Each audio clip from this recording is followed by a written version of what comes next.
Ketua Umum PSSI Erick Thohir menyampaikan bahwa beberapa nama pemain baru telah disodorkan kepada Menteri Hukum RI, Supratman Andi Aktas, untuk menjalani proses naturalisasi menjadi warga negara Indonesia atau WNI demi memperkuat timnas Indonesia. Namun, Erick tidak mengungkapkan siapa saja pemain diaspora yang akan dinaturalisasi tersebut.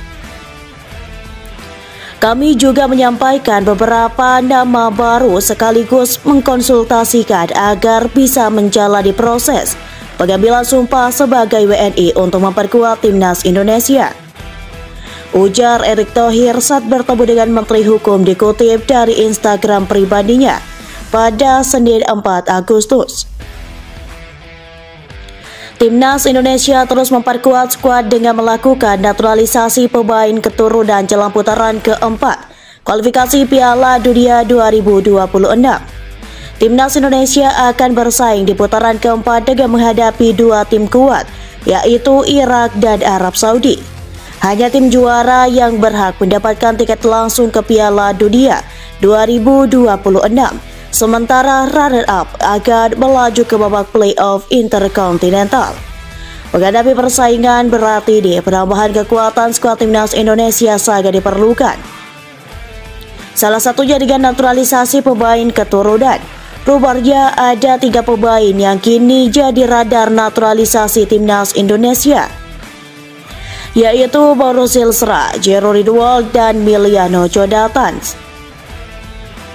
Selain itu, dalam kesempatan tersebut, Erick Thohir juga melaporkan kepada Menhub mengenai statuta PSSI yang terbaru, khususnya mengenai penyelenggaraan Liga 3 dan Liga 4 Indonesia.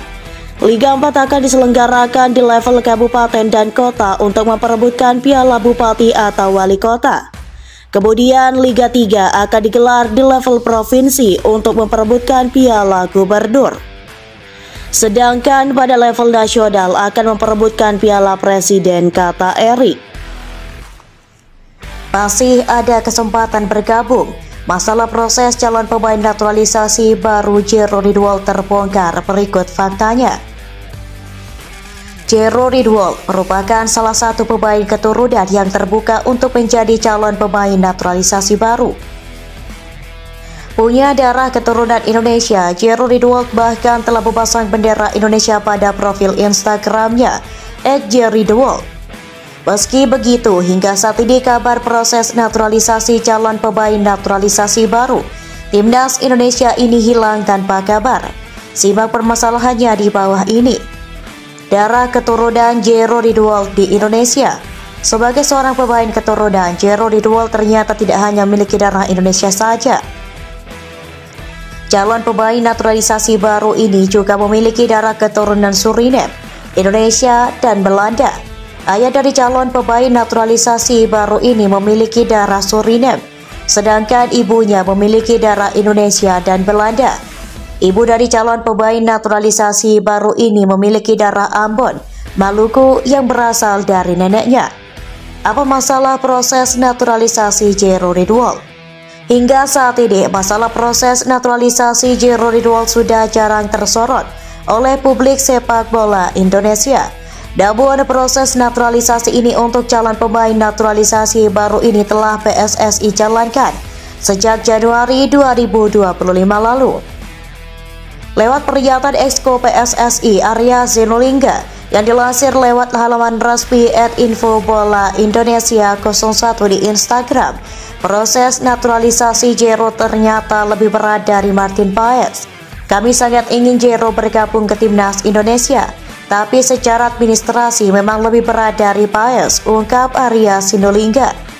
Jika sudah menyinggung kasus seperti proses naturalisasi pemain keturunan seperti Martin Paes, tandanya CAS atau Court of Arbitration for Sport akan kembali terlibat. Layaknya Martin Paes yang harus berurusan dengan sidang CAS selama beberapa kali, proses calon pemain naturalisasi Jero Ridwald juga kemungkinan besar sama. Apalagi jika masalah yang terlibat adalah dengan caps atau jumlah permainan pada timnas Belanda. Meski nantinya Jero Ridwald akan membela timnas Indonesia, jumlah permainan pada Belanda tetap jadi perhitungan. Dua kemungkinan kuat yang menjadi masalah pada proses calon pemain naturalisasi baru Jerody Duol. Ada dua kemungkinan. Pertama, bermasalah lewat sisi garis keturunan Indonesia. Meski Jerody Duol mau apabila bermasalah dari garis keturunan tetap menjadi masalah. Kedua, regulasi FIFA yang sulit. Regulasi FIFA biasanya tidak jauh dari perpindahan federasi dan sidang JAS untuk pemain keturunan. Untuk informasi tambahan, masalah kedua tidak akan muncul jika calon pemain naturalisasi baru ini tidak pernah membela timnas Belanda. Lewat data yang diperoleh dari halaman resmi Transfermarkt, Jerody Duol telah 3 kali membela timnas Belanda senior. Tidak hanya itu, Jerody Duol juga telah membela timnas Belanda cabang usia selama lebih dari 10 kali pertandingan.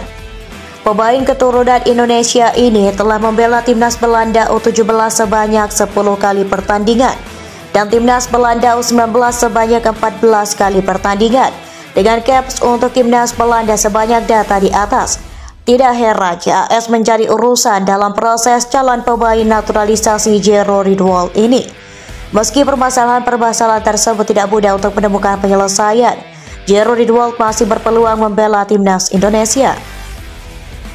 Khususnya pada putaran keempat kualifikasi Piala Dunia 2026, Indonesia memerlukan amunisi tambahan yang bisa dimanfaatkan untuk menambah kekuatan. Bagaimana menurutmu? PSSI dalam beberapa tahun terakhir telah menjadi salah satu federasi sepak bola yang paling mengejutkan di Asia Tenggara. Di bawah kepemimpinan Erick Thohir, Federasi Sepak Bola Indonesia ini menjadi pionir dalam segala manuver sepak bola ASEAN. Gak cuma soal pemain, melainkan soal terobosan di belakangnya telah diikuti oleh beberapa negara tetangga. Ambil contoh terdekat saja, Malaysia. Negeri jiran mengikuti program keturunan tim nasional Indonesia di tahun ini. Namun PSSI terus membuat gebrakan lewat jalur lain. Terbaru, PSSI mengumumkan gak bakal menggunakan Gerard Van den Bosch untuk melanjutkan perjuangan timnas U23 di kancah Asia Tenggara, lebih tepatnya di SEA Games 2025. Sebaliknya, Erick Thohir setuju menjemput pelatih lama yang telah menjadi bayang-bayang bagi Vietnam, dan mereka juga telah bereaksi atas pergantian pelatih ini. Selain itu, PSSI juga melakukan gebrakan yang lebih fresh lewat pengadaan awards dari federasi langsung. So, inilah berbagai gebrakan PSSI akhir-akhir ini yang semakin mencuat dan membuat ASEAN bingung.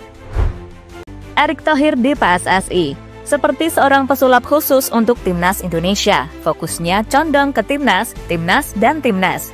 Seperti yang sedang booming akan berlangsung di pertengahan Agustus ini. Proyek terbaru PSSI adalah membuat mini turnamen untuk timnas U17 asuhan Nova Arianto. Turnamen ini bernama Piala Kemerdekaan yang akan berlangsung di Stadion Utama Sumatera Utara dan dikonfirmasi akan mengundang 3 tim top dunia, yakni Tajikistan U17, Panama U17, dan Afrika Selatan U17. Tujuannya, agenda ini diniatkan untuk persiapan timnas U17 sebelum bersaing di pentas Piala Dunia U17 2025 yang berlangsung di Qatar. Yang bikin heboh, turnamen ini akan berlangsung di Sumatera. Alasan PSSI sendiri menyebut sebagai langkah pemerataan agar sepak bola tak berfokus pada Pulau Jawa saja.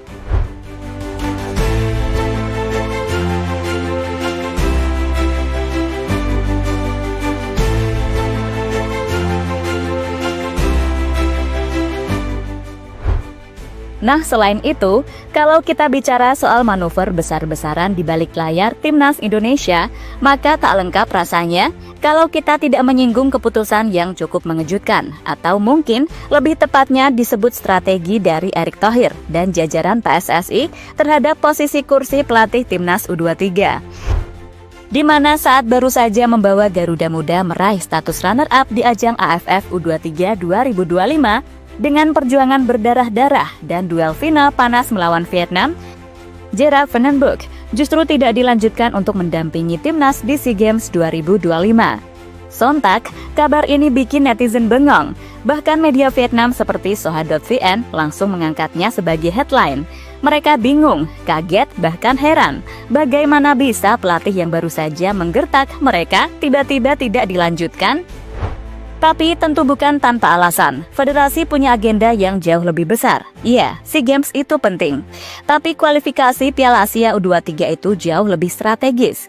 Ini bukan sekedar ajang gengsi ASEAN, melainkan panggung Asia, dan siapa tahu dari situ bisa jadi tiket ke Olimpiade. Gerald sendiri mengkonfirmasi bahwa ia diminta fokus penuh memimpin Garuda Muda di kualifikasi yang akan berlangsung 3-9 September di Gelora Delta Sidoarjo. Lawan-lawan di grup juga bukan main-main. Ada Korea Selatan, tim kuat Asia Timur yang kadang suka nyaru jadi monster di level kelompok umur. Maka, ya wajar saja kalau PSSI ingin semua tenaga Vandenboek dicurahkan ke situ. Dan satu hal yang pasti, ini bukan pemecatan, ini bukan pencoretan. Ini semata-mata strategi. Ini semacam pecah kekuatan, agar Indonesia bisa maksimal di dua front.